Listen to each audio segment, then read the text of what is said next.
ini PT Bukit Asam ini memproduksi batu baranya ini sekitar hampir 30 juta ton per tahun. Ya. Kami ada beberapa lokasi tambang, kalau lihat di sini ada yang di wilayah Tanjung Inim, ada juga di daerah Pekanbaru, tapi ini baru mulai produksi. Kemudian ada anak perusahaan juga di wilayah Samarinda. Ini juga produksinya kecil sekali, paling sekitar 1 juta. Jadi hampir 95% produksi batu bara itu dihasilkan di wilayah Tanjung Inim. Nah, kita punya 3 pelabuhan. Jadi dari Tanjung Inim nanti batu bara itu diangkut ke Pelabuhan Tarahan, kira-kira 400 km. Kemudian yang satunya lagi di daerah Palembang itu kita angkut sekitar 200 km. Cukup jauh memang. Kemudian ada pelabuhan di Teluk Bayur. Nah, secara sumber daya, kita bicara sumber daya, itu di Tanjung Inim itu ada sekitar, atau di Bukit Asam ini 5,5 miliar ton. Ini sumber daya. Dan cadangan yang tertambangnya sekitar 3 miliar ton. Jadi kalau kita menambang 30 juta per tahun, mungkin bisa 100 tahun lagi ini tambangnya masih ada. Dan perlu saya sampaikan bahwa tambang di Tanjung Inim ini sudah digali sejak zaman Belanda sekitar 100 tahun yang lalu. Jadi tahun 1919 gitu ya. Itu kira-kira sepintas tentang Bukit Asam. Saya lanjut. Nah, selama periode tahun 2018 sampai 2019, ini belum masuk tahun 2020, itu beberapa penghargaan yang sudah kita dapatkan sebanyak 63 penghargaan, 7 ada di bidang lingkungan. Jadi saya sampaikan bahwa PT Bukit Asam ini itu 7 kali berturut-turut itu mendapatkan Proper Emas. Jadi Proper Emas ini penghargaan tertinggi di bidang lingkungan. Insya Allah tahun ini yang masuk yang ke-8. Kemudian juga ada penghargaan di bidang CSR, ada 8. Memang kita cukup aktif di sini. Nah, kita bicara tentang pasca tambang, ini tentu tidak lepas dari beberapa dasar hukum. Saya tidak minta teman-teman untuk menghafal di sini, tapi diketahui saja ya bahwa banyak dasar hukum yang kita pakai untuk melaksanakan pasca tambang. Ada Undang-Undang Nomor 3 Tahun 2020 tentang pertambangan mineral dan batu bara, kemudian ada peraturan pemerintah ya Nomor 26 Tahun 2020. Ada Permen SDM, ada Permen BUMN, ada kehutanan, semua saling terkait. Nah, ini harus kita pedomani sehingga apa yang kita lakukan di pasca tambang itu tentunya tidak menyalahi ketentuan. Nah, khusus di reklamasi, kalau kita lihat di Kemen SDM nomor 1827 tahun 2018, itu rencana reklamasi itu dibagi 5 itu kegiatannya, ada tata guna lahan, ada rencana pembukaan lahan, reklamasi, kriteria keberhasilan reklamasi, dan rencana biaya reklamasi. Nah, ini hal-hal yang perlu dipatuhi ketika kita mau menambang. Jadi teman-teman sekalian, bahwa kita kalau membuka tambang itu kita wajib memang punya AMDAL ya, punya FS, punya AMDAL. Nah, AMDAL itu harus dipatuhi. Nanti dalam perjalanannya nanti ada hal-hal yang kewajiban yang harus kita penuhi terkait reklamasi dan juga pasca tambang dalam hal pembicaraan hari ini.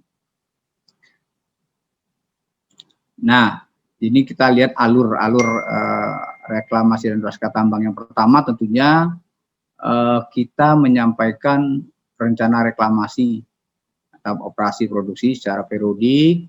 Nanti kita bahas ya, bahas bersama sama SDM, kemudian di situ nanti ditentukan berapa besar jaminan reklamasinya, berapa besar jaminan pasca tambangnya, itu harus didiskusikan, dibahas.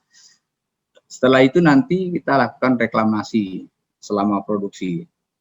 Nah, ini setiap tahun nanti kita di RKAB kita sampaikan berapa sih luasan yang akan direklamasi. Nah, ini terkait dengan berapa lahan bukaan yang kita lakukan setiap tahunnya. Kemudian dari hasil tersebut, itu hasil pelaksanaan kita verifikasi lapangan. Nah, kalau memang kita sudah berhasil dalam reklamasi, nanti kita bisa mengambil uang jaminan reklamasi tersebut, ya. Besarnya tergantung beberapa persen daripada kemajuan reklamasi kita itu. Nah, itu beberapa alur untuk reklamasi dan pasca tambang. Mohon maaf Pak. Ya. Saya potong dulu pembicaraan Bapak sebentar. Soalnya Pak ada kesalahan sistem sedikit. Mungkin para operator bisa memperbaiki slide supaya tampilannya lebih jelas. Ya. Operator. Ya, terima kasih. Silakan melanjutkan materinya Pak. Baik.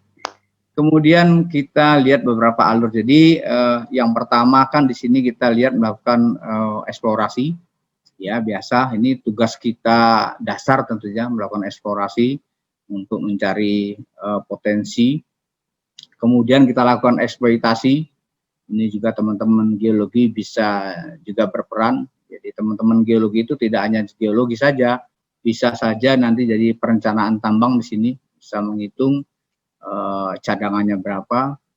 Kemudian kita lakukan reklamasi, ini usaha menata, memulihkan dan memperbaiki kualitas lingkungan dan ekosistem agar sesuai dengan peruntukannya.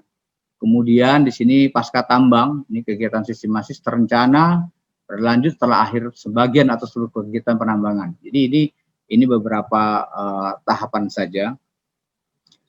Nah, saya sampaikan tadi bahwa PT Bukit Asam itu lokasi tambangnya ada yang di Ombilin, ya, ada yang di Tanjung Inim. Ya, yang di Ombilin ini sejak tahun 2003 itu pada saat itu otonomi daerah seharusnya memang tambang di Ombilin ini masih memiliki potensi cadangan, tetapi pada saat itu banyak tambang-tambang liar ya. Jadi tambang kita diserbu masyarakat, bukan saja yang di luar area, di Stokpen pun dijarah. Sehingga tambang Ombilin ini tutup lebih cepat dari sebenarnya. Dari awal rencana kita sebelumnya. Nah, sekarang memang tambang Ombilin ini sudah menjadi heritage. Kita sudah sebagai kota cagar budaya pusaka dunia yang diakui UNESCO. Ya, jadi di sini tempat belajar tambang dalam. Nanti teman-teman bisa main ke sana. Dan di Ombilin ini banyak sekali bangunan-bangunan yang bersejarah, bangunan-bangunan zaman Belanda. Dan alhamdulillah sekarang kota Ombilin, Sawalunto ini banyak yang mengunjungi, baik untuk tamasya melihat peninggalan sejarah ataupun untuk belajar tambang dalam. Nah, ada beberapa areal ya pasca tambang itu biasa kita bagi beberapa zona. Jadi kemarin sudah dibuat ada zona perlindungan satwa, ada zona budidaya, dan ada zona pemanfaatan. Dan ini memang sudah kita lakukan di sini. Nah, salah satu contohnya di sini sudah kita bangun kebun binatang di sana itu. Lumayan rame di sana pengunjungnya. Kemudian ada zona budidaya, ya. Jadi kita tempat wisata semua yang kita pakai. Nah, ini areal-areal bekas tambang yang kita manfaatkan. Ada juga wisata air, jadi biasa kita nambang itu meninggalkan void, tapi kita tidak ingin sebenarnya meninggalkan void. Mengapa? Kadang-kadang orang bilang senang kalau kita tinggalkan void, tapi bagi kita tidak, karena area sisa tambang itu kalau belum tutup kita untuk area penimbunan. Kalau tidak, kita akan membutuhkan lahan lagi, merusak lahan lagi untuk menimbun di luar areal-areal bekas lubang galian ini. Ini sayang. Kemudian ada juga untuk road race di sini. Kemudian ada motocross. Nah, itu tadi yang ada di Ombilin. Jadi sekarang Ombilin sudah tidak lakukan produksi lagi, tetapi kita mengembangkan aset-aset kita di sana. Kita buat hotel, ya, kantor-kantornya kita bangun hotel, sehingga kota itu juga tetap hidup perekonomiannya dengan adanya wisata baru di wilayah Ombilin atau Sawalunto. Nah, bagaimana dengan di Tanjung Inim? Tanjung Inim ini di tanggal 28 Agustus 2016 itu kita bersama-sama pemerintah daerah, Pak Bupati, masyarakat mencanangkan, jadi mencanangkan Tanjung Inim menjadi tujuan kota wisata. Nah, tentunya apa yang dicanangkan ini itu harus kita komitmen bersama, dan kita sudah melakukan beberapa pembangunan ya di wilayah Tanjung Inim. Harapannya nanti ya itu Tanjung Inim akan menjadi tempat wisata. Ada beberapa bangunan yang sudah lakukan. Nah, pasca tambang di wilayah Tanjung Inim ini kita mengacu pada Perda. Jadi kita ada peraturan daerah yang disahkan di nomor 4 tahun 2004 tentang pemanfaatan lahan bekas tambang. Nah, jadi ini kalau saya lihat ada gambar, ada warna hijau sebagai blok perlindungan, ada warna biru sebagai koleksi tanaman, dan ada warna kuning blok pemanfaatan. Nah, apakah ini sudah selesai? Belum. Tambang kita belum tutup kalau di Tanjung Inim. Tetapi mulai saat ini kita sudah melakukan kegiatan-kegiatan sesuai dari poin-poin ini. Jadi kalau ada blok perlindungan hijau, kita tidak boleh membangun daerah yang biru, ya. Kemudian dan sebaliknya itu tidak boleh. Jadi ini menjadi acuan kita di dalam melakukan pasca tambang. Nah, tadi ada blok perlindungan. Jadi di sini saya sebutkan bahwa kita selalu melindungi tanaman-tanaman lokal. Nah, di sini ada tanaman kayak merbau. Ini kita sudah melakukan membuat bibit merbau yang sudah disertifikasi. Ya. Jadi dari Sumatera Selatan ini teman-teman kalau mau cari bibit merbau kita sudah miliki, karena kita juga memiliki kultur jaringan untuk mengembangkan bibit-bibit tanaman lokal. Jadi teman-teman, jadi sebelum kita menambang itu tidak serta-merta kita langsung kita gali, tidak seperti itu. Tetapi kita harus melakukan pengamatan di lapangan. Tanaman-tanaman lokal yang ada itu kita selamatkan.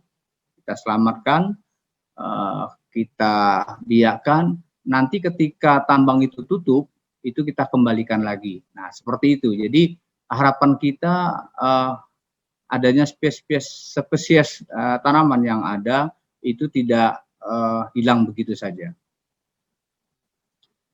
Ada juga di sini kayu putih. Jadi kita sebagian besar memang bekas tambang kita banyak udah ditanamin kayu putih, dan kita juga sudah memproduksi kayu putih itu sendiri.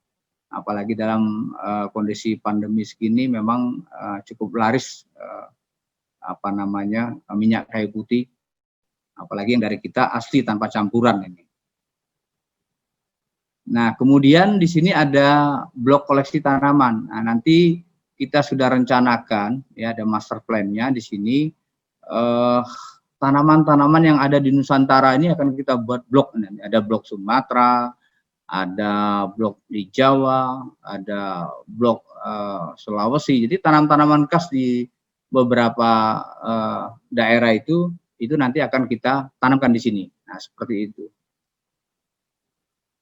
Kemudian pemanfaatan, kami juga ada kebun binatang, rusanya sudah banyak di sana. Kemudian ada Eko Edu Zoopark ini tempat pelatihan anak-anak SD, SMP datang ke sini melihat jenis-jenis hewan, kemudian melihat jenis tanaman, dan ini semuanya gratis. Kemudian beberapa sarana kita bangun, jadi sarana olahraga ini atlet-atlet di Sumatera Selatan ini rata-rata juga dari sini semua. Kemudian kita bangun taman air mancur, ada kolam wisata, terus ada taman mini Sumsel. Jadi teman-teman kalau tidak perlu jauh ke Palembang melihat beberapa bangunan-bangunan khas di sana, tapi di Tanjung Inim kita sudah bisa lihat beberapa bangunan-bangunan yang ada di Palembang. Kemudian kita juga ada TPU, kita bangun ini kayak San Diego Hill. Nah, itu mirip seperti itu, tapi gratis di sini. Kalau di San Diego Hill di Kerawang sana bayarnya mahal, kita gratis. Kemudian kita bangun Museum Batubara. Jadi ada 2 museum batubara ini. Yang pertama kayak biorama, jadi teman-teman bisa masuk ke dalam tambang bawah tanah, tapi tambang bawah tanah ini buatan, ini bukan asli seperti di Ombilin. Nanti sudah ada suara di situ dengan berbagai bahasa, akan dijelaskan proses daripada terjadinya batubara, kemudian proses-proses peledakannya di sana sampai pemanfaatannya. Jadi kalau itu sekitar 15-20 menit, teman-teman bisa dinaikkan kereta di dalam bawah tanah itu. Nanti kalaupun ada peledakan, ya keretanya juga bergetar. Dan ini sudah pembangunannya sudah 95%. Insya Allah tahun depan ini sudah kita buka. Kemudian juga ada Coal Park. Coal Park ini ada tambang-tambang di seluruh dunia akan tampil di sini, dan teman-teman bisa masuk nanti lihat bagaimana tambang di Rusia, bagaimana tambang di Polandia dan sebagainya. Kemudian kita juga bangun gedung kesenian. Gedung kesenian ini nanti ya tujuannya untuk mengenal berbagai senian lokal. Nanti kalau ada wisata datang ke sini bisa melihat kesenian di sini. Kita bangun juga gedung souvenirnya, sehingga pulang dari sini kita bisa oleh-oleh yang khas dari Tanjung Inim. Kemudian ada program pemberdayaan, ya, jadi ada ekonomi, sosial, dan lingkungan. Ya, jadi di Tanjung Inim sekarang itu sudah ada istilahnya batik, namanya batik kujur. Kujur itu kayak senjata orang sini. Jadi sekarang kita sudah diminta untuk menggunakan seragam dari batik kujur ini, termasuk pemerintah daerah juga akan memesan. Jadi kalau ada kegiatan-kegiatan sekarang di Tanjung Inim sudah memperkenalkan batik kujurnya, dan ini juga pameran dan lumayan banyak peminatnya. Di samping itu juga kita mengembangkan Rosella, ini minuman yang banyak vitamin C-nya, ini dikemas dengan baik. Ini juga untuk mempertahankan imun kita pada saat pandemi. Kemudian kita juga melakukan pelatihan-pelatihan, jadi tidak hanya fisik saja, kita juga melakukan pembinaan kepada masyarakat setempat, bagaimana nanti menerima tamu sebagai guide, ya. Kemudian bagaimana teman-teman untuk melakukan sanitari dan sebagainya. Ini kita bina sampai mereka benar-benar mampu. Nah, penutupnya, jadi bahwa yang pertama PTBA itu bersama pemerintah kabupaten, pemuka masyarakat ini telah merencanakan kota Tanjung Inim menjadi tujuan kota wisata yang tetap berpedoman pada rencana pasca tambang, dengan harapan ketika tambang sudah selesai, kota Tanjung Inim tidak menjadi kota mati, namun sebaliknya ini perekonomian tetap berjalan seperti biasa. Kemudian yang kedua, program pasca tambang merupakan kewajiban perusahaan baik pada pemerintah dan masyarakat. Yang ketiga, program pasca tambang dilaksanakan dengan membangun sinergi antara unsur fisik serta unsur manusia agar masyarakat menjadi lebih siap dalam mengembangkan potensi daerah pasca tambang. Jadi memang apa yang kita rencanakan kalau tidak ada dukungan ya dari pemerintah, ataupun masyarakat, tentu semua ini tidak akan dapat berjalan dengan baik. Saya rasa itu yang dapat saya sampaikan. Nanti jika ada pertanyaan, kita lebih baik banyak diskusinya. Ada pertanyaan yang bisa saya jawab, nanti saya jawab. Kalau yang nggak bisa, nanti jawab sendiri nanti. Itu aja yang dapat saya sampaikan. Terima kasih. Assalamualaikum warahmatullahi wabarakatuh. Baik, waalaikumsalam warahmatullahi wabarakatuh. Terima kasih kepada Pak Syahedi atas penyampaian materinya. Mungkin untuk mempersingkat waktu teman-teman, langsung saja kita berikan kesempatan untuk materi kita yang kedua untuk pemaparan materinya. Pada Pak Saiful Habib, waktu dan tempat saya persilakan.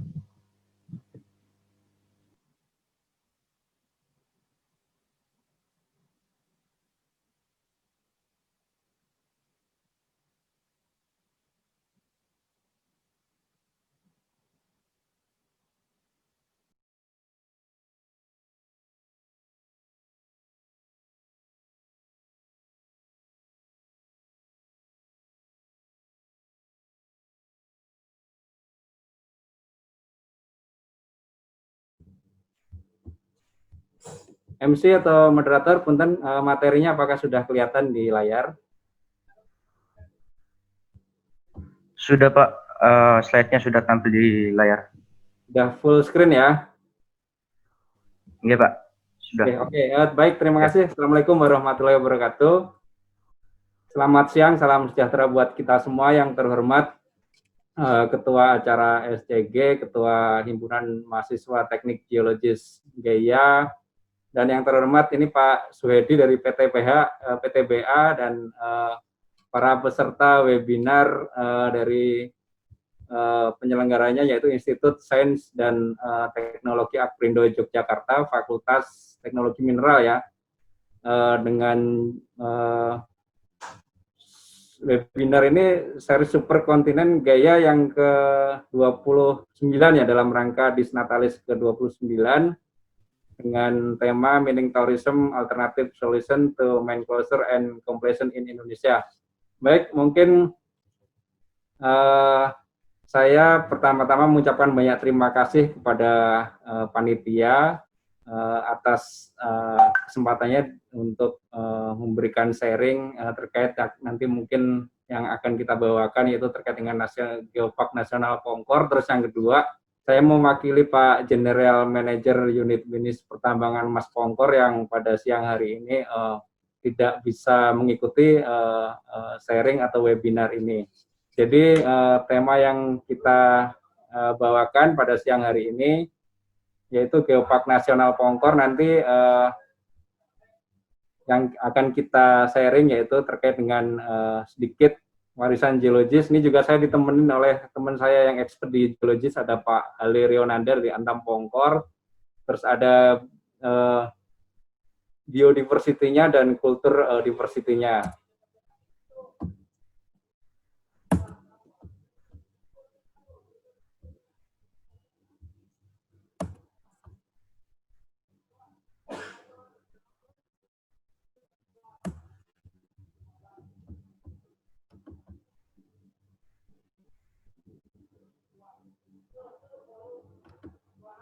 Baik, ini sedikit tentang Antam Pongkor. Jadi tadi sudah banyak disebut juga dari Pak Suhedi. Jadi kita punya visi misi di 2030 itu menjadi korporasi global terkemuka melalui diversifikasi dan integrasi usaha berbasis sumber daya alam kalau dari Antamnya. Salah satu misinya yaitu melestarikan lingkungan, dan yang kedua meningkatkan kesejahteraan masyarakat di sekitar tambang. Ini ada beberapa lokasi unit bisnis di Antam. Itu kalau Pongkor itu ada di yang warna merah ini, ada di Jawa Barat, di Bogor. Di unit-unit lain itu ada tambang nikel, ada di Halmahera Timur, ada di Sulawesi Tenggara, terus ada juga bauksit di Kalimantan Barat, ada unit-unit Cibaliong, tambang emas, dan batu bara di Sorolangun, Jambi. Nah, ini sedikit profil dari Antam Pongkor. Ini kita bagian dari holding BUMN Tambang Min ID, termasuk PTBA ya tadi dari Pak Suhedi juga bagian dari tambang holding atau Min ID. Untuk komoditas kita di sini yaitu emas dan mineral pengikutnya. Terus kapasitas produksinya sekitar kurang lebih 400.000 wet metric ton per tahun. Lokasi kita itu terdiri dari beberapa kawasan hutan. Yang pertama ada hutan konservasi Taman Nasional Gunung Halimun Salak, sekitar 2.525 hektar. Ada hutan lindung 1.673 hektar, hutan produksi 433 hektar, dan bukan kawasan hutan 1.417 hektar. Tapi kita melakukan penambangan di luar kawasan hutan. Kalaupun masuk di kawasan hutan itu hanya di hutan lindung, tapi tidak membuka di permukaan. Kita sistem tambangnya adalah underground atau sistem tambang bawah tanah. Nah, kemarin di bulan Mei kita ada perpanjangan penyesuaian UIUP sampai dengan 2031 dari BKPM. Terus untuk izin lingkungan kita rilis yang update tuh kemarin di Februari 2020 dikeluarkan dari Bupati Kabupaten Bogor. Untuk profil perusahaan yang lain, tadi sudah sampaikan kita bagian dari Min ID, kita memiliki master plan CSR. Untuk Propermas kita baru 1 kali meraihnya, kalau tadi PTBA 7 kali, mungkin akan 8 kali. Kita baru 1 kali di 2017 di sektor mineral. Terus untuk trofi ESDM, alhamdulillah kemarin di 2018-2019 kita mendapatkan trofi terbaik Aditama 2 kali berturut-turut. Dan ini merupakan tambang bawah tanah terbesar di Pulau Jawa mungkin saat ini. Untuk keunggulan perusahaan, nah ini nanti yang kita akan bedah dan sharing ke teman-teman mahasiswa dan Bapak Ibu sekalian. Ini bagian dari Geopark Nasional. Kita juga telah melakukan konservasi jalak putih, bagian dari mungkin Geopark. Kita juga punya tailing yang sudah bersertifikat SNI, kita manfaatkan atau limbah B3 ini untuk beberapa material konstruksi. Terus kita juga punya pusat pendidikan dan penelitian pohon tanaman asli yang terbesar di Asia Tenggara, dan ini merupakan di Pulau Jawa itu sebagai pionir museum tambang emas bawah tanah di Indonesia. Ini sedikit alur proses penambangan biji emas. Mungkin teman-teman dari MTG ini sudah paham persis metode penambangan bawah tanah itu seperti apa.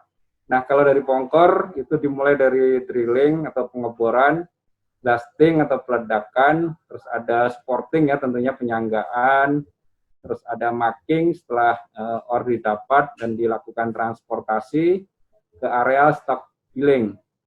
Nah, setelah di stockpile, ditransportasinya di area crushing dan milling untuk diolah atau diproses dalam plant. Terus ada proses leaching, ini pemisahan antara emas dan perak dengan pengotor lainnya. Nah, di leaching atau carbon in leaching ini, setelah emas dan perak kita dapatkan dalam bentuk d'or bullion, itu ada material limbah B3 namanya tailing yang kita hasilkan. Ini sebagian dimanfaatkan di dalam lubang bekas tambang untuk filling, sebagian lagi ditempatkan di tailing storage facility yang tentunya berizin dari Kementerian KLHK. Nah, d'or bullion itu nanti kita kirim ke unit bisnis logam mulia untuk di-recovery dan di-smelting, terus terbentuklah d'or bullion dan logam mulia yang dari logam mulia PT Antam. Untuk Pongkor Peduli, ini kebijakan operasional kita terkait dengan lingkungan. Salah satunya yaitu melakukan reklamasi lahan, termasuk restorasi. Terus yang berikutnya ada perlindungan keanekaragaman hayati yang tentunya ini menjadi bagian support untuk Geopark Pongkor. Nah, Geopark itu apa? Mungkin berdasarkan literatur jelas sekali bahwa Geopark itu adalah taman bumi yang merupakan kawasan geografis yang telah menyatu atau terintegrasi ya, yang memiliki warisan keragaman geologis atau kita sebut biodiversity, terus keragaman hayati atau biodiversity, dan keragaman budaya atau kultur diversity yang tertentu dikelola secara terpadu untuk perlindungan, pendidikan, dan pengembangan secara berkelanjutan. Nah, ini letak Geopark Nasional Pongkor di peta itu yang didominasi warna hijau, itu mencakup 15 kecamatan dan 172 desa. Kalau dari Jakarta itu kurang lebih 1,5 sampai 2 jam itu bisa kita capai dengan jumlah penduduk di area Geopark Pongkor ini berdasarkan literasi itu sekitar kurang lebih 1,62 juta jiwa. Ini roadmap kita, tadi sudah disampaikan dari PTPA Pak Suhedi terkait dengan pasca tambang. Jadi sebenarnya kemarin sebelum mendapatkan perpanjangan IOP 2021 itu kita seharusnya sudah memasuki pasca tambang. Tapi karena masih ada cadangan sumber daya yang masih bisa kita produksi dan kita manfaatkan, maka IOP kita diperpanjang sampai dengan 2031. Nah, di 2017 ini roadmap untuk pasca tambang kita. Garis besarnya yaitu kita punya goal meningkatkan ketersediaan dan kualitas infrastruktur pelayanan dasar tentunya di masyarakat, terus mengembangkan tradisi dan kehidupan sosial budaya berbasis kearifan lokal, mengembangkan ekonomi masyarakat berbasis potensi lokal, meningkatkan kualitas lingkungan hidup yang berkelanjutan, dan meningkatkan kualitas hidup masyarakat. Nah, terkait dengan Geopark atau Geosite Pongkor di 2017, itu kita menginisiasi Inspiring Potential Geoheritage, terus pengembangan kawasan wisata Cikaret, dan Museum Tambang. Ini yang ada di Pongkornya itu ada 2 geoset, yaitu kawasan wisata Cikaret dan Museum Tambang Bawah Tanah. Di 2020 ini penguatan ekonomi masyarakat sekitar geoset Pongkor, dan di 2021 kita mencoba untuk berperan aktif mendukung UNESCO Global Geopark Pongkor. Tapi ini akan ada rekonsiliasi atau penyesuaian lagi karena tadi disampaikan tentunya pasca tambang kita juga akan mundur kurang lebih 5-10 tahun yang akan datang. Nah, sesuai dengan Kepmen SDM 1827, tentunya dokumen rencana pasca tambang yang sudah disetujui dari Kementerian SDM yang tadi disampaikan Pak Suhedi juga, itu harus dilakukan revisi. Nah, ini kenapa disebut Geopark Pongkor. Jadi secara umum Pongkor itu sebenarnya kalau mungkin teman-teman tambang dan geologis itu sudah tidak asing ya, yang merupakan nama gunung di Kecamatan Nanggung dan yang menjadi lokasi kegiatan penambangan emas di Antam. Jaraknya kurang lebih 1-2 jam lah dari Jakarta. Cukup bisa dibilang juga tambang kota ya ini ya. Terus kalau berdasarkan kondisi geologis Gunung Pongkor, ini dinilai sangat luar biasa, memiliki khas atau karakteristik sendiri dalam tipe mineralisasi logam mulia emas dan perak, terus dinilai juga berkelas internasional. Nah, maka pada saat itu diputuskan menggunakan nama Pongkor, karena dari sisi mungkin geologis, tambang, dan lain sebagainya, Pongkor itu sudah dikenal oleh masyarakat di nasional maupun di internasional. Nah, perjalanan untuk menuju Geopark Pongkor ini sangat panjang. Jadi dosir dibuat antara Januari sampai April 2018. Dosir itu beberapa data primer sekunder terkait dengan geodiversity, biodiversity, dan kultur diversity, dan disampaikan di Kementerian Maritim. Terus di 2018 juga ada 8 calon geopark waktu itu yang diusulkan menjadi geopark nasional. Salah satunya yaitu Geopark Pongkor.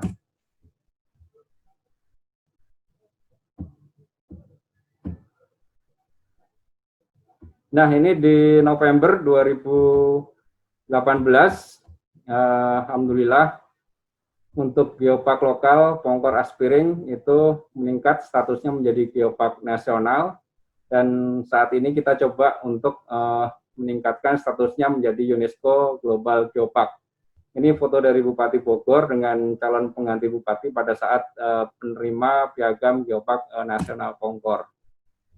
Terus ini di Desember 2018 kita juga dikunjungin oleh seorang pencetus ya, atau pionir Geopark ya, dari Sekjen UNESCO, Profesor Dr. Gui Martini di Antam Pongkor untuk melihat langsung Geopark Pongkor. Terus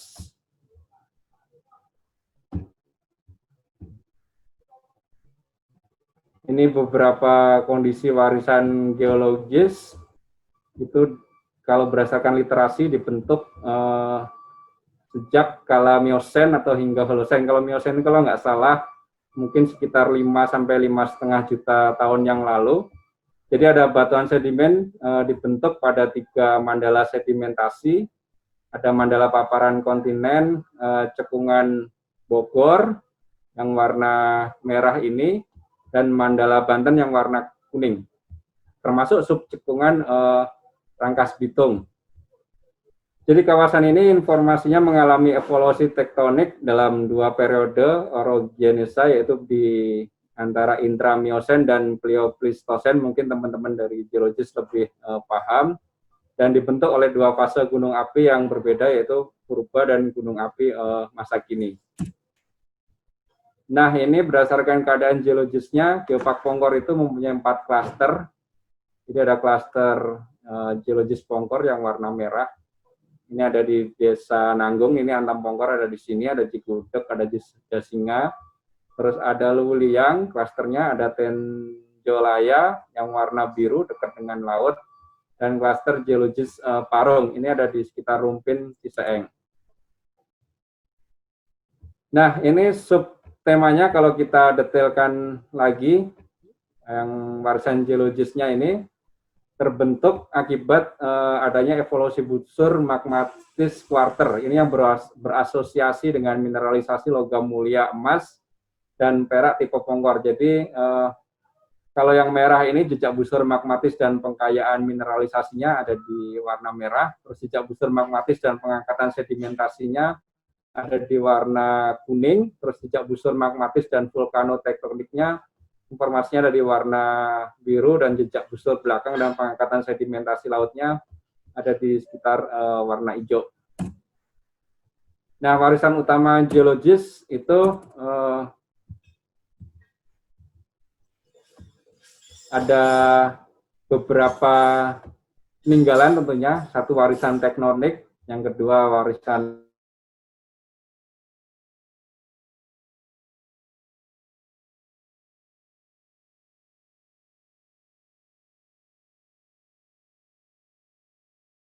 magmatis atau vulkanisme atau gunung. Ini ada bersifat positif dan negatif. Nah, untuk tektonik ini sebagai gambaran sekitar Geopark Pongkor, ada sesar Gunung Dahu, ada sesar Cisaranten, ada sesar Cikaniki. Ini contoh bentuk atau dokumentasi perbukitan patahan di daerah Pasir Ipis, di daerah Puraseda. Terus ini patahan lipat patahan di daerah sekitar Luwiliang. Nah, untuk warisan yang lainnya, ini kita bisa lihat untuk vulkanismenya itu ada sisa gunung api purba di kawasan Geopark Pongkor. Ini kalau kita ke Pongkor mungkin kelihatan ada Gunung Pongkor, ada Gunung Halimun, ada Gunung Dahu, Gunung Endut, dan Gunung Kendeng. Nah, aktivitas magmatisnya itu menghasilkan beraneka mineral logam, tentunya nilai ekonomisnya sangat tinggi, yaitu emas, perak, dan sebagian galena.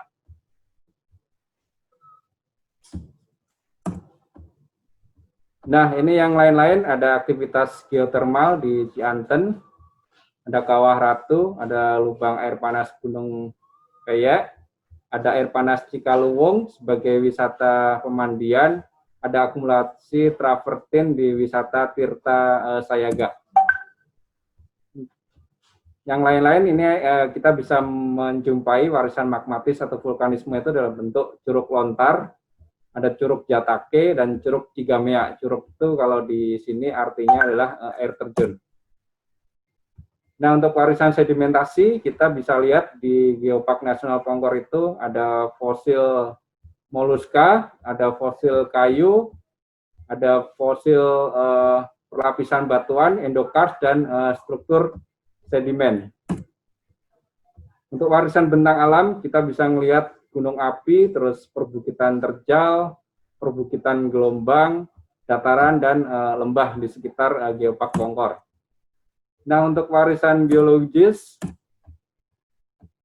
potensi hayatinya sangat besar sekali. Nah, ini ada flora, itu lebih dari 700 spesies tumbuhan berbunga. Itu berada di dalam Taman Nasional Gunung Halimun Salak. Terus untuk potensi faunanya, ini yang dilindungi ada macan tutul, elang Jawa, owa Jawa. Ini dokumentasi beberapa fauna yang dilindungi. Tentunya Antam Pongkor juga ikut serta dalam hal perlindungan keanekaragaman hayati ini, bekerja sama dengan Taman Nasional Gunung Halimun Salak. Terus untuk warisan budaya, ini kita bisa lihat berdasarkan literasi juga ada 3 warisan budaya, yaitu megalitikum atau batu besar, itu informasinya berumur 2000 sampai 3000 sebelum Masehi. Terus ada budaya masa lalu dan budaya masa kini.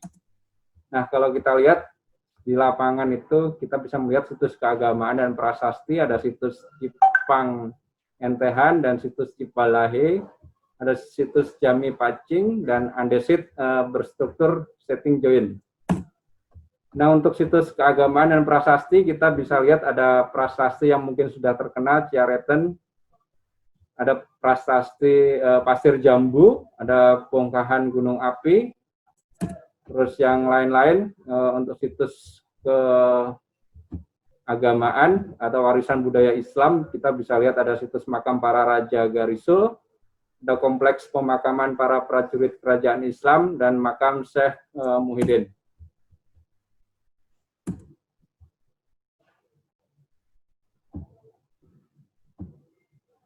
Nah, ini yang lain-lain, warisan budaya kolonial, ada rumah pendopo di masa darurat perang antara tahun 1947 sampai 49, ada PLTA di Karacak Luwiliang, ada bangunan rumah Jepang, dan ada potensi geowisata, yaitu geowisata tambang, tentunya emas, perak, geowisata gunung api di zaman purba dan Holocene, geowisata air terjun, ini tersebar hampir di seluruh klaster geologis Geopark Pongkor tadi. Terus ada geowisata panas bumi, geotermal dan mata air, geowisata pemandangan geologis dan bentang alam, dan geowisata caving atau panjat tebing, dan sungai atau arung jeram. Nah, ini 2 geosit yang ada di Antam Pongkor yang masuk dalam Geopark Nasional Pongkor. Ini ada Museum Tambang Bawah Tanah yang sudah kita bangun bagian depannya, meskipun tunnel yang ada di sini masih kita gunakan untuk produksi atau jalan utama. Terus yang kedua, kawasan wisata Cikaret. Ini inline dengan reklamasi bentuk lain. Jadi ini Museum Tambang Pongkor, terus ini kawasan wisata Cikaret yang ada di Antam Pongkor dan merupakan areal bagian dari bekas tambang. Nah, ini site plan kita, tadi kurang lebih hampir sama dengan yang ada di PTBA. Nah, ini kalau kita lihat menjadi lebih dekat, Museum Tambang itu merupakan salah satu geoset Pongkor yang ada di Antam Pongkor. Jadi yang nanti kedepannya itu punya tujuan untuk lokasi pendidikan, wisata tambang, dan lain sebagainya. Nah, ini untuk kawasan wisata Cikaret, set plan-nya kurang lebih seperti ini. Jadi di sana saat ini sudah ada taman buah, ada budidaya domba atau integrated farming, terus ada air terjun, dan view pegunungan yang sedang dikembangkan oleh Antam Pongkor. Ini aktivitas di Geopark Pongkor, ada kunjungan Sekjen UNESCO tadi, kunjungan tamu dari Australia, kunjungan tamu dari Saga University Jepang, dari ESDM Afghanistan, dan eksplorasi potensi Geopark Pongkor. Jadi kalau kita lihat sebenarnya Pongkor itu secara internasional sudah dikenal oleh masyarakat internasional. Makanya kenapa kita sebut sebagai Geopark Pongkor. Nah, ini untuk selanjutnya dalam rangka menjaga ekosistem biodiversity, tadi juga sudah disampaikan dari Pak Suhedi, terkait dengan reklamasi, tentunya mau nggak mau perusahaan tambang itu harus melakukan sesuai dengan Kepmen ESDM 1827 tahun 2018. Reklamasi itu apa? Jadi ini sedikit sharing. Reklamasi adalah kegiatan yang dilakukan sepanjang tahapan usaha pertambangan untuk menata, memulihkan, dan memperbaiki kualitas lingkungan dan ekosistem agar dapat berfungsi kembali sesuai dengan peruntukannya. Jadi kalau kita lihat reklamasi itu prosesnya ada mulai dari pengaturan permukaan lahan, penebaran tanah pucuk, pengendalian erosi dan sedimentasi, pengelolaan erasam tambang, terus revegetasinya itu ada penanaman cover crop atau tanaman penutup, ada fast growing, ada tanaman lokal, ada pengelolaan erasam tambang ada di bagian revegetasi juga sepanjang masa reklamasi, ada penutupan tajuk dan perawatan atau penyulaman. Ini dokumentasi reklamasi kita, salah satunya di areal terganggu, itu di Lego Geomin namanya. Mulai dari areal yang terbuka, kita lakukan penataan, terus kita lakukan revegetasi sampai terbentuk yang namanya ekosistem. Nah, ini contoh MONEF, proses reklamasi sebagai kewajiban perusahaan tambang yang telah menggunakan areal negara. Jadi ini contohnya di Kabayan atas, kita ambil datanya dengan drone atau citra satelit dari 2016, 2017 setelah kita tata, dan 2018-19 yang sudah kita coba hijaukan atau revegetasi.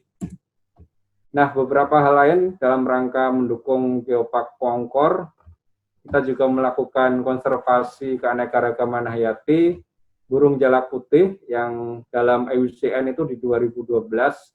Kalau kita lihat statusnya red list atau endangered critically. Di 2012 kita bekerja sama dengan Yayasan Konservasi Terpadu Cikananga itu melakukan inbreeding dan reintroduksi sebanyak 40 individu, dan sekarang kurang lebih 72 individu dari anakan yang ada itu bisa kita lihat. Dan di 2016 kita coba lakukan assessment dengan IUCN. Alhamdulillah dari awalnya red list, kita sudah sebagian dinyatakan sukses atau partially successful berdasarkan assessment IUCN dokumen di Global Reintroduction Perspective 2016.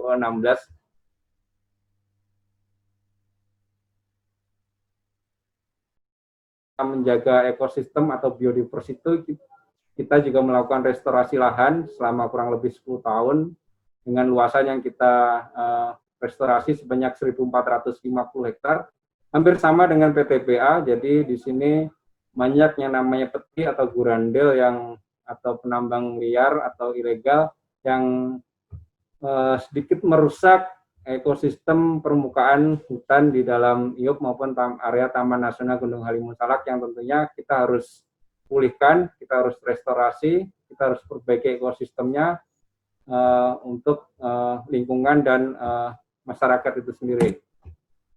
Nah, restorasi itu juga kita lakukan monitoring secara berkelanjutan, namanya kita monitoring indeks biodiversity. Setiap satu semester ini bekerja sama dengan pihak akademis. Ini lokasi-lokasi monitoring indeks biodiversity di areal hulu, hilir, dan areal tengah. Mungkin seperti itu yang bisa saya sharing, teman-teman sekalian, mahasiswa dan Bapak Ibu mungkin yang peserta webinar kali ini. Terima kasih banyak atas perhatiannya. Billahi taufik wal hidayah. Assalamualaikum warahmatullahi wabarakatuh. Semoga memberikan manfaat. Terima kasih.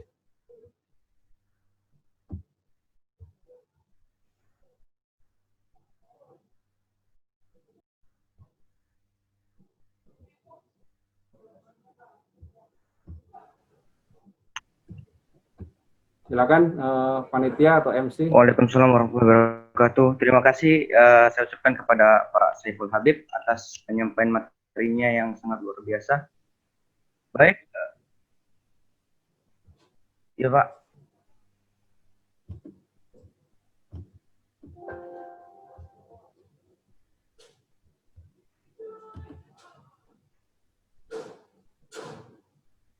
Ya, selanjutnya kita akan memasuki sesi kedua, yaitu sesi tanya jawab dan diskusi. Pertanyaan kami batasi menjadi 3 pertanyaan, dan di kolom chat partisipasi dari audiens sangat luar biasa, banyak pertanyaan yang telah diajukan, tapi kita akan memilih hanya 3 pertanyaan terbaik, dan sudah kita pilih 3 pertanyaan terbaiknya. Mungkin pertanyaan pertama dari Saudari Hana Rahmayani dari Universitas Gadjah Mada Yogyakarta. Mungkin bisa open mic untuk mengajukan pertanyaan kepada pemateri kita. Saudari Hana Rahmayani.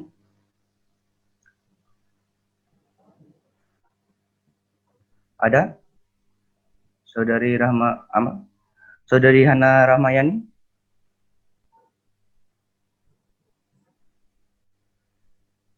Masih ada dalam room?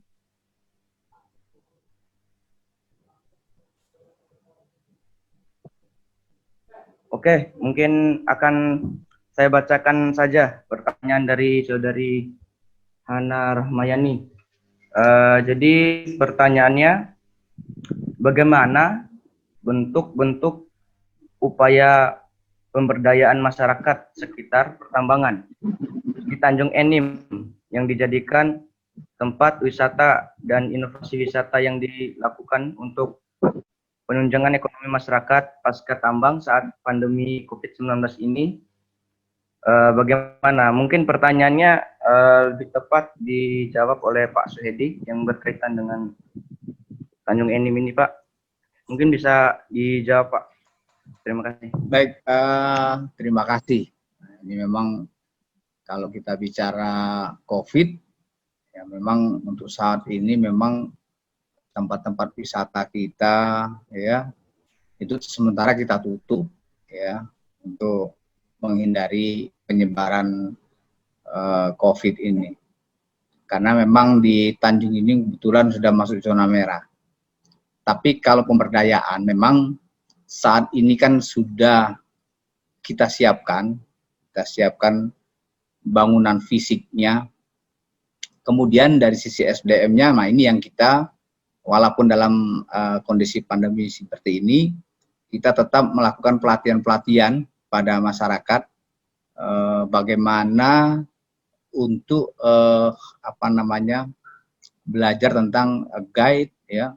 Kemudian mereka juga dari sisi industri kreatifnya membuat souvenir, itu kita memanggil para yang melatih untuk mereka membuat itu. Kemudian kayak batik, saya bilang itu sekarang sudah tumbuh beberapa tempat kerajinan batik yang awalnya tadi satu tempat, kemudian mereka kita latih, sehingga sekarang sudah tumbuh cukup banyak. Jadi intinya beberapa hal apa yang sudah kita siapkan, kemudian di samping fisik, secara fisik juga kita melakukan pembinaan terhadap masyarakat sekitar Tanjung Enim, sehingga nantinya yang mengelola tersebut diharapkan juga masyarakat sekitar kita juga. Seperti itu. Terima kasih. Ya, terima kasih atas jawaban dari Bapak Suhedi. Mungkin saya akan tanyakan dulu pandangan dari penanya kita, Saudari Hana. Halo, Saudari Hana. Mungkin sudah puas dengan jawaban dari Bapak Suhedi Halo, atau masih kurang puas? halo, Ya, selamat siang. bisa ditanggapi? Ya, selamat siang. Terima kasih atas jawabannya tadi. Maaf tadi saya agak kurang respon HP-nya. Menurut saya sudah puas sih saya. Mungkin nanti saya bisa melihat ke lapangannya secara langsung ketika mungkin sudah tidak ada COVID lagi dan ya untuk memuaskan observasi saya sendiri sebenarnya. Terima kasih jawabannya Pak Suhedi dan terima kasih teman-teman panitia sekalian. Oke, silakan Mbak, ditunggu Mbak di tanding ini. Terima kasih kepada Mbak Hana. Selanjutnya mungkin kita langsung ini ya menjawab membacakan pertanyaan terbaik kedua. Yang kedua ini dari Saudara Erlangga Adi Pratama. Ini kita ada juga nih penanya dari SMK Migas Cepu. Izin bertanya apa materi. Jadi pertanyaannya yang terhormat tentang apa saja perubahan atau dampak yang ada di sekitar area pertambangan sebelum dan sesudah dilakukan penambangan, baik ditinjau dari segi ekonomi, sosial, lingkungan. Terima kasih. Mungkin pertanyaannya bisa dijawab oleh masing-masing pemateri. Mungkin bisa dimulai dari Bapak Suhedi atau Bapak Saiful Habib nih.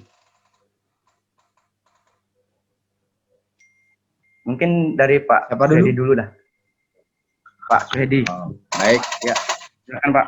Ya, terima kasih. Jadi memang saya sampaikan kita sebelum melakukan penambangan, ini kan kita sudah punya AMDAL, kita buat AMDALnya.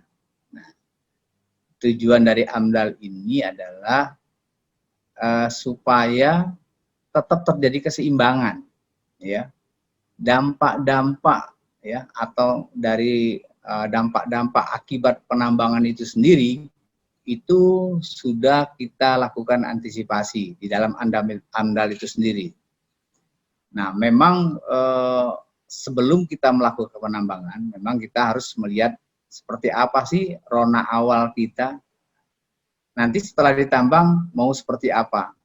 Nanti tadi kan kalau bisa lihat dari paparan Antam dari tahun sekian seperti apa, lakukan sekian menjadi hijau dan sebagainya. Itu kita lihat.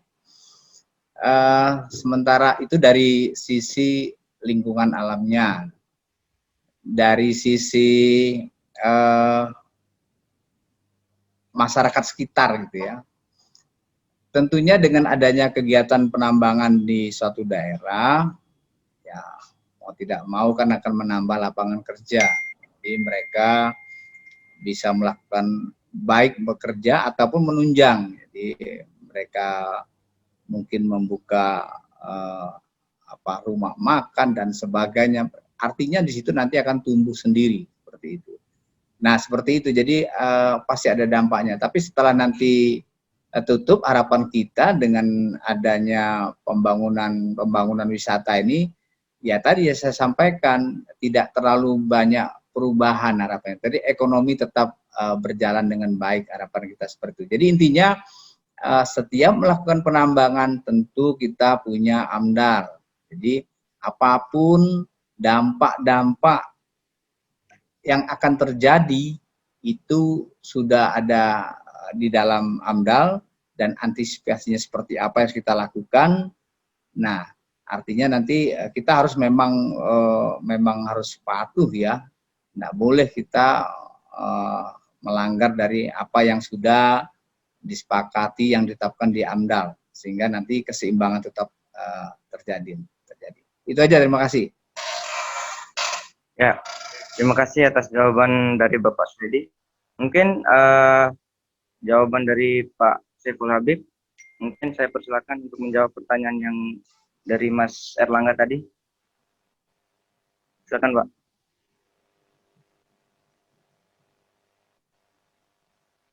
Pak Saiful Habib.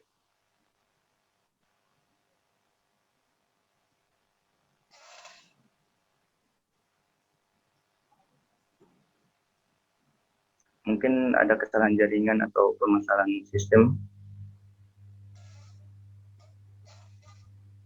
Tolong operator di ini, Pak Saiful Habibnya masih ada dalam room atau bagaimana?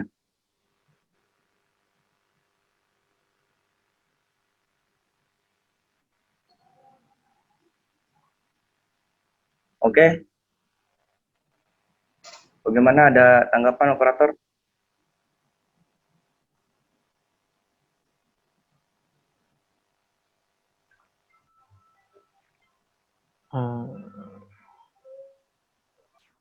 Izin masuk moderator, mungkin ini Ya. ada terkendala jaringan, makanya beliau live. Udah. Oke, baik. Terima kasih. Terima kasih kepada ketua webinar atas tanggapannya. Jadi mungkin saya langsung menanyakan tanggapan dari penanya kita nih, Saudara Erlangga Adi Pratama. Apakah cukup jelas jawaban dari Bapak Suhedi mengenai pertanyaan Anda? Ya, Saudara saya Erlangga dari SMK Migas Cepu. Saya Erlangga Adi Pratama. Saya mengucapkan terima kasih telah menjawab pertanyaan saya kepada yang terhormat Pak Suhedi. Terus saya sudah sangat jelas, sudah cukup. Terima kasih. Baik, terima kasih. Mungkin operator juga bisa ini ya, sambil kita membacakan pertanyaan ketiga bisa dihubungi Bapak Saiful Habibnya. Oke, langsung saja kita ke penanya ketiga, terbaik ketiga.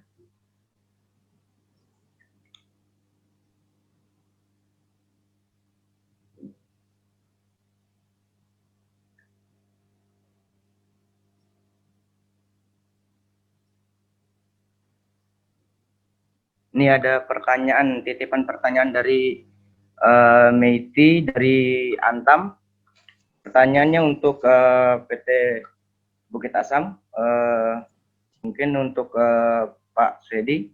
Jadi pertanyaannya, bagaimana skema bisnis pemanfaatan bekas tambang sebelumnya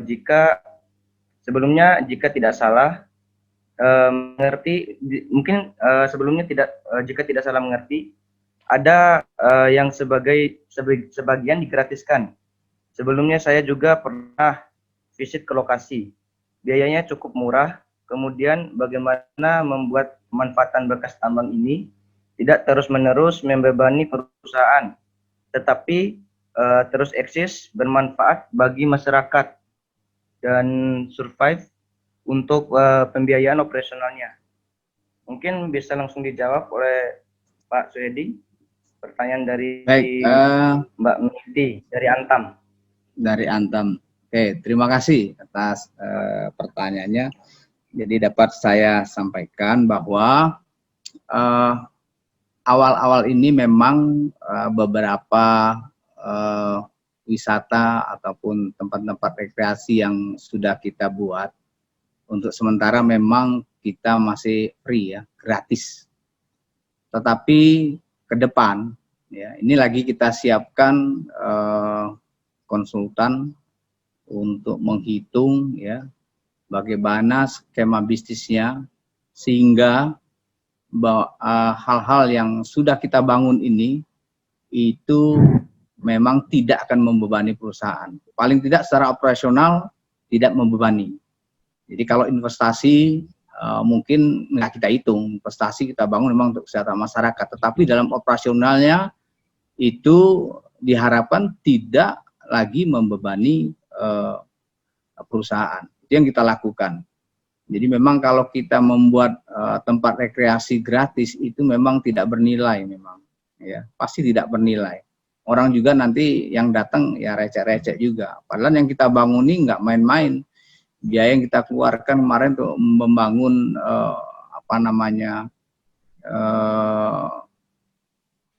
museum batubara, kemudian tempat-tempat yang lainnya itu cukup besar ya, puluhan miliar, lebih di atas 60 miliar kita bangun. Nah, harapannya kita memang ini untuk ya itu tadi bagaimana Tanjung ini menjadi terkenal. Jadi kalau terkenal ya nggak gratis tentunya tuh. Memang kita juga hitung-hitung kalau dari sisi nilai untuk operasional cukup besar. Sekali masuk tarifnya memang cukup mahal. Tapi nanti ada kalau kita lakukan memang seharga itu kita pikirkan kalau hitungan benar memang cukup mahal.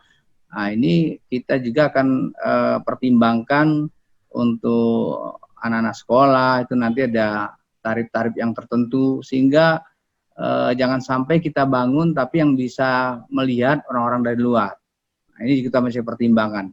Jadi intinya bahwa apa yang kita bangun dari manajemen pun tidak mau adanya beban atau membebani perusahaan. Tetap kita bangun tapi itu ada nilai tambah bisa mengembangkan ekonomi setempat, tapi secara operasional kita harapkan tidak terbebani. Itu dari Mbak dari Antam, terima kasih. Ya, terima kasih atas jawaban dari Pak Swedi. Mungkin ada tanggapan dari Mbak Meti dari Antam atas jawaban dari Pak Swedi. Terima kasih Cukup Mas jelas. Imam ya atas Ya. responnya. Pak Swedi, terima kasih. Sebelumnya saya juga ya untuk PTBA yang sudah memulai ini dari awal ya Pak ya. Ini saya sudah datang ke sana Pak kebetulan dan memang fantastis ya Pak ya yang sudah dibangun itu Pak. Dari mulai wisata yang bersifat agro maupun dari museumnya ya. Semuanya bagus. Jadi kami juga sebenarnya ingin belajar banyak dari Bapak ini. Jadi tadi skemanya sebenarnya mau bisnis ya Pak ya. Kedepannya mau bisnis ya Pak ya. Ya, kalau bisnis murni mungkin nggak balik kalau kita investasi sebesar itu ya, nggak balik pasti. Jadi dalam perhitungan bisnisnya kita nggak hitung investasi itu.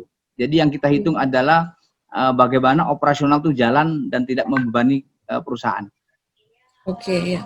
Jadi memang ada sisi CSR lebih besar ya Pak ya daripada sisi bisnisnya Pak ya?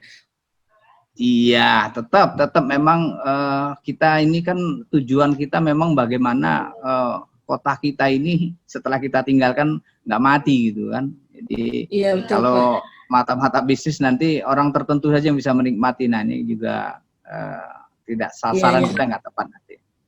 Iya Pak, memang begini Pak kalau saya lihat kalau secara lokasi ya mohon maaf ya Pak, memang lebih strategis Pongkor Pak ya dari kota lebih dekat gitu Pak ya, betul nggak Pak? Yang di mana? Kalau dari sisi strategisnya lokasi itu memang dari Pongkor mungkin lebih dekat, lebih accessible gitu Pak ya. Karena waktu saya ke mana? Sawalunto itu kan harus beberapa jam dari Kota Padang ya Pak ya. Ya, tapi walaupun begitu untuk orang-orang yang adventurer tuh sebenarnya lebih menarik Pak karena lebih bertualang gitu ya temanya gitu. Memang kita kadang-kadang saya juga dari sini bisa jauh-jauh kepingin ke Bangkok lihat museum permata itu. Saya lihat masih bagus yang kami bangun di sini saya lihat itu kan. Tapi jauh-jauh kita kunjungi juga. Ke Malang juga kita kunjungi juga. Nah, memang sekarang untuk transportasi sudah mulai baik. Kita juga kalau dari Tanjung Inim ke Palembang sudah mulai dibangun tol ya. Jadi nggak terlalu lama nanti kan. Tadinya kita mau membangun bandara, tetapi terhambat karena COVID dan lain-lain sehingga tertunda. Ya. Tapi paling tidak di wilayah baik di Ombilin ataupun di Tanjung Inim ini sudah kita siapkan untuk pembangunan hotel sehingga pada saat ada wisata ya sudah ada tempat tinggal yang layak. Terima kasih. Oke Pak, baik Pak, terima kasih sharingnya Pak. Baik, sama-sama. Ya, terima kasih. Menarik sekali ya diskusi antara Mbak Meti dan Pak Swedi sendiri ya mengenai pertanyaan tadi. Jadi mungkin saya sudah mendapatkan informasi kalau Pak Swedi ini sudah masuk ya, udah dalam room. Pak Saiful Ya, Hudi. Pak Khairul Imam, mohon maaf tadi lag Ya. dan putus karena kita lagi di Pongkor. Ya, Pak. Sedikit menjawab pertanyaan tadi dari pertanyaan pertama terkait dengan sebelum dan sesudah Ya, Pak. Silakan. tambang ya dari sisi lingkungan, ekonomi dan sosial. Sepakat sekali dengan Pak Suhedi, yang namanya perusahaan tambang itu ada yang namanya dokumen AMDAL. Jadi ada dokumen rencana pasca tambang, ada dokumen rencana reklamasi. Dokumen tersebut atau AMDAL itu merupakan dokumen yang tentunya sudah diketahui oleh publik ya, termasuk rencana pasca tambang dan rencana reklamasi yang sebenarnya sudah disepakati secara bersama-sama dalam perjalanannya pada saat prakonstruksi, konstruksi, operasi sampai pasca tambang itu dokumen dan komitmen ada di dalamnya sebenarnya, termasuk dokumen pengelolaan lingkungan maupun sosialnya. Jadi gini, kalau dari sisi lingkungan sebagai contoh, sebelum ditambang misalkan dia kawasannya adalah kawasan hutan, katakan kawasan hutan lindung. Jadi setelah misalkan dia ditambang, misalkan ini tambangnya tambang open pit atau tambang terbuka, itu nanti harus dikembalikan lagi peruntukannya atau ekosistemnya atau kesesuaiannya menjadi hutan lindung. Atau sesuai dengan rencana reklamasi yang katakanlah setiap 5 tahun atau per tahun itu disampaikan di Kementerian SDM dan disetujui oleh Kementerian SDM. Kalau misalkan dia menjadi, misalkan berubah tata ruangnya menjadi kawasan wisata atau reklamasi bentuk lain, ya itu yang harus dieksekusi.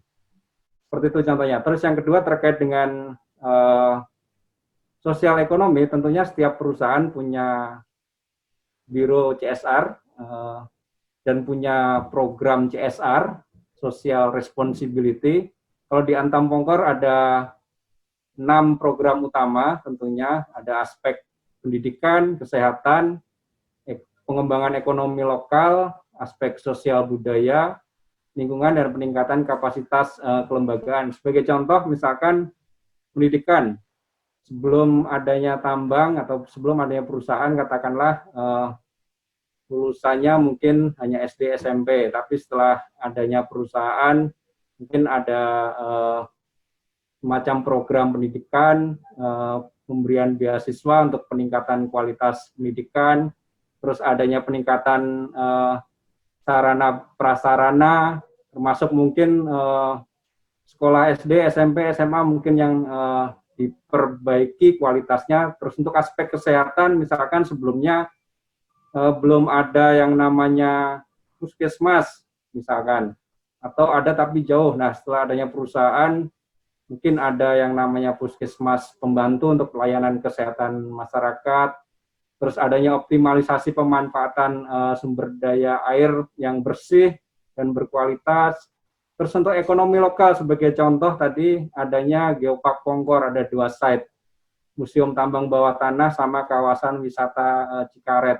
Ini akan mengembangkan yang namanya pengembangan agribisnis, terus ada potensi perekonomian yang meningkat dari sisi mungkin ada homestay, ada wisata kuliner di dalam Geopark tersebut.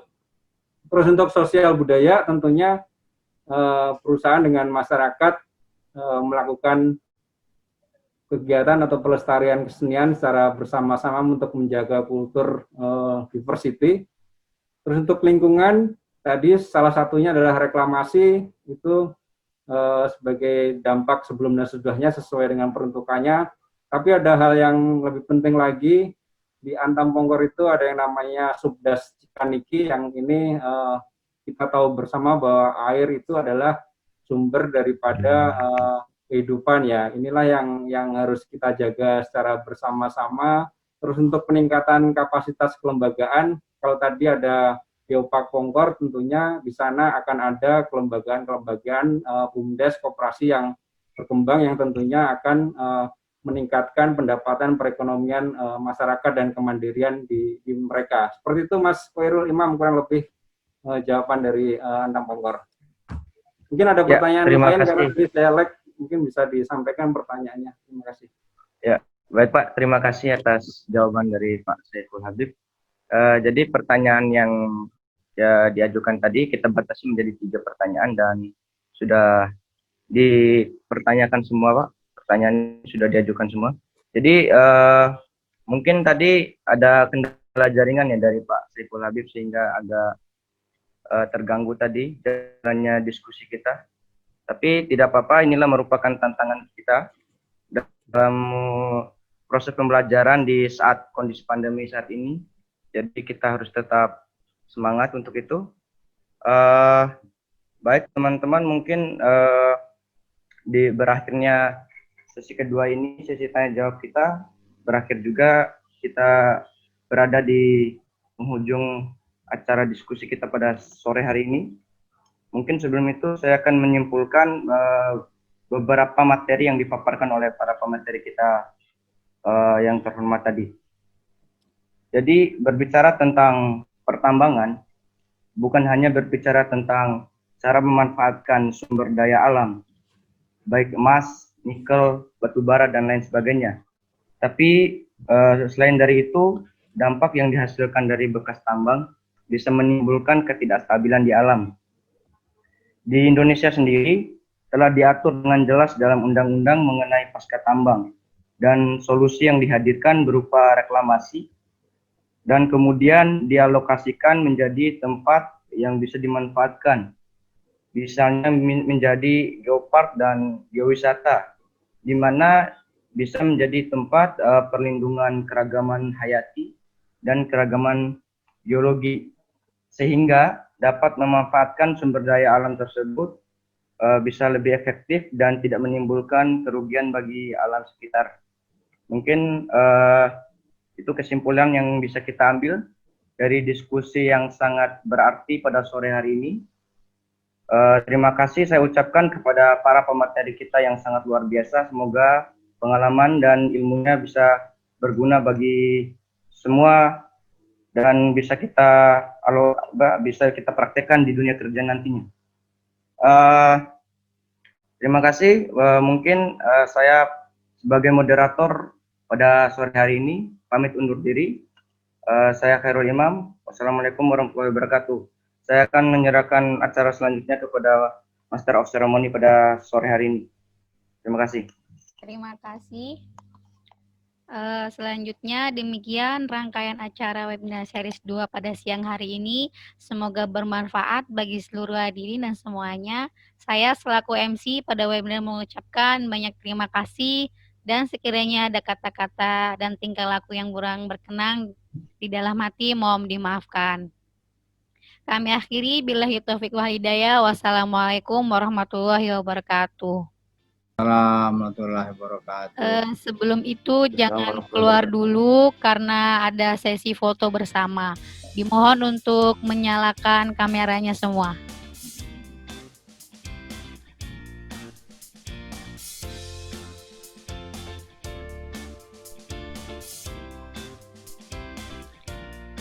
Baik, operator apa udah siap? Sebentar. Semuanya udah nyalakan?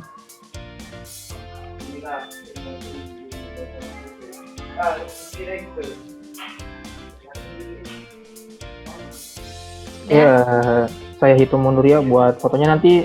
Untuk fotonya ini saya buat berkali-kali karena di sini berhubung banyak orang. Jadi nanti saya setiap foto akan pindah slide. Oke. Jadi slide pertama saya hitung mundur ya.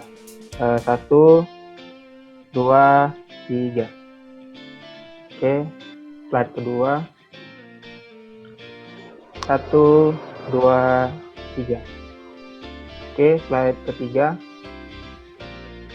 1, 2, 3. Slide keempat.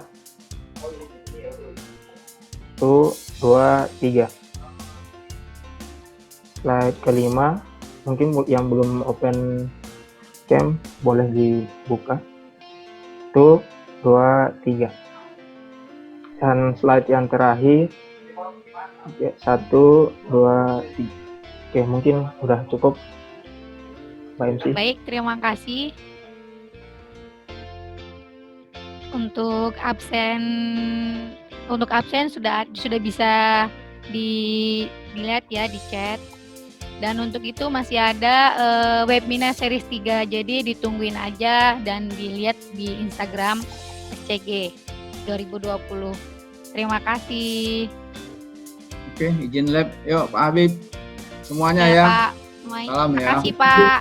Ya, Pak. Ya, Terima kasih, terima Pak. kasih banyak Pak atas Oke. waktunya. Terima kasih, Pak Swedi. Pak Swedi, Sama-sama. salam Pak buat Pak Nan juga Pak. Buat Pak Siap. Nan Budiman. Oh, namun dimana ada pensiun ya. Iya Pak. Sekarang sedang sibuk bersepeda beliau Pak. Oke, sip. Iya. Makasih Pak. Oke. Yuk, masih. Dari Antam Pak. Ya.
Belum tahu.